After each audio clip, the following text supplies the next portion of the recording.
इस कहानी का नाम है कब्र वाली चुड़ैल की कहानी। प्राचीन काल में एक छोटे से गांव में एक बार डरावनी कहानी फैल गई कि इस कहानी के मुख्य किरदार, जिसे लोग कब्र वाली चुड़ैल कहते हैं, एक सुंदरी युवती थी जो शहर के निकट स्थित पुरानी कब्रिस्तान में बसी हुई थी।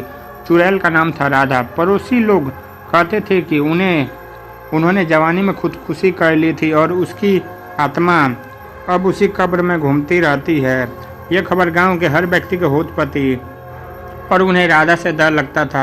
उन्हें लगता था कि राधा उनके पास आकर उनकी आत्मा को छीन लेगी, उन्हें कब्र में ले जाकर बांध देगी। एक बार गांव के एक युवा लड़के ने दिल से ठाना और बड़े ही साहस से राधा की कब्र के पास जाने का फैसला किया।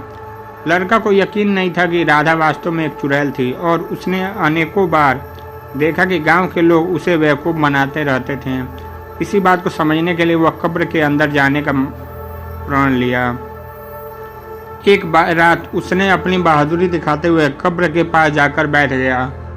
चुड़ैल राधा उसे देखते ही डर के मारे उछल पड़ी, लेकिन उस युवक ने खुद को सामर्थ्यवान बनाया और धैर्य से कब्र के सामने डट कर खड़ा रहा। राधा काफ़ी हैरान हो गई, क्योंकि उसने कभी नहीं सोचा था कि कोई व्यक्ति उसके कब्र के पास आने की हिम्मत कर सकता है।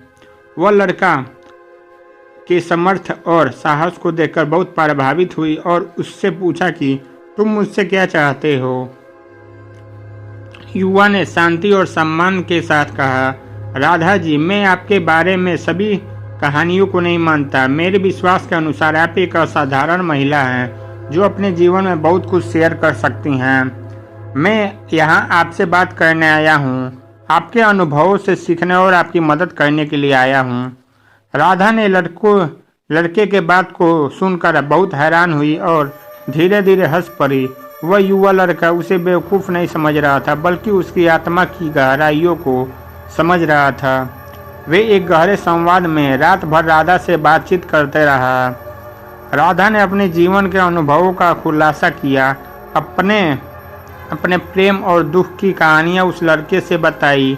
युवा लड़का ने समझा कि राधा वास्तव में एक पीड़ित आत्मा नहीं थी, बल्कि एक विदुषी और उदार महिला थी जो सबका साथ देने को तत्पर थी। इस प्रकार राधा और युवा लड़के के बीच एक अनोखी मित्रता का आगमन हुआ। वे मिलकर गांव के लोगों को सहायता करने लगे। जहां जरूरतमंद लोगों का ध्यान रखा जाता था, राधा और युवा लड़का मिलकर शिक्षा, स्वास्थ्य और उद्योग के क्षेत्र में कई पहलों की शुरुआत की। वे गांव के बच्चों को पढ़ाई लिखाई का आदान प्रदान करने लगे और उन्हें जीविका के लिए नए अवसर प्रदान करने के लिए काम करने लगे।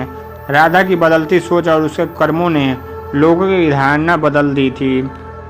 गांव के लोग अब राधा के लिए आदर और सम्मान करने लगे और उन्हें एक प्रेरणा स्रोत के रूप में देखने लगे।